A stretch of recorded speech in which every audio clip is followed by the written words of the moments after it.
230 pilot whales stranded in Australia, about half, feared dead. Sydney. A pod of 230 pilot whales was found stranded on the rugged west coast of Tasmania Wednesday, with Australian officials saying only half appeared to be alive. Aerial images showed a devastating scene of dozens of black glossy mammals strewn across a long beach, stuck on the waterline where the frigid Southern Ocean meets the sand. Locals covered survivors with blankets and doused them with buckets of water to keep them alive, as other whales nearby tried in vain to twitch free and yet more lay dead. The whales were stranded near Macquarie Harbour, said the state's Department of Natural Resources and Environment. It appears about half of the animals are alive. Officials said marine conservation experts and staff with whale rescue gear were en route to the scene. They will try to refloat animals that are strong enough to survive and likely tow the carcasses out to sea, to avoid attracting sharks to the area.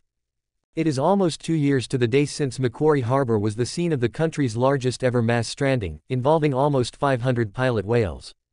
More than 300 pilot whales died during that stranding, despite the efforts of dozens of volunteers who toiled for days in Tasmania's freezing waters to free them. The cause of mass strandings is still not fully understood. Scientists have suggested they could be caused by pods going off track after feeding too close to shore. Pilot whales, which can grow to more than 6 meters (20 feet) long, are highly sociable and can follow podmates who stray into danger. That sometimes occurs when old, sick or injured animals swim ashore and other pod members follow, trying to respond to the trapped whales' distress signals. Others believe gently sloping beaches like those found in Tasmania confuse the whales' sonar, making them think they are in open waters. The news came just hours after a dozen young male sperm whales were reported dead in a separate mass stranding on King Island, between Tasmania and the Australian mainland.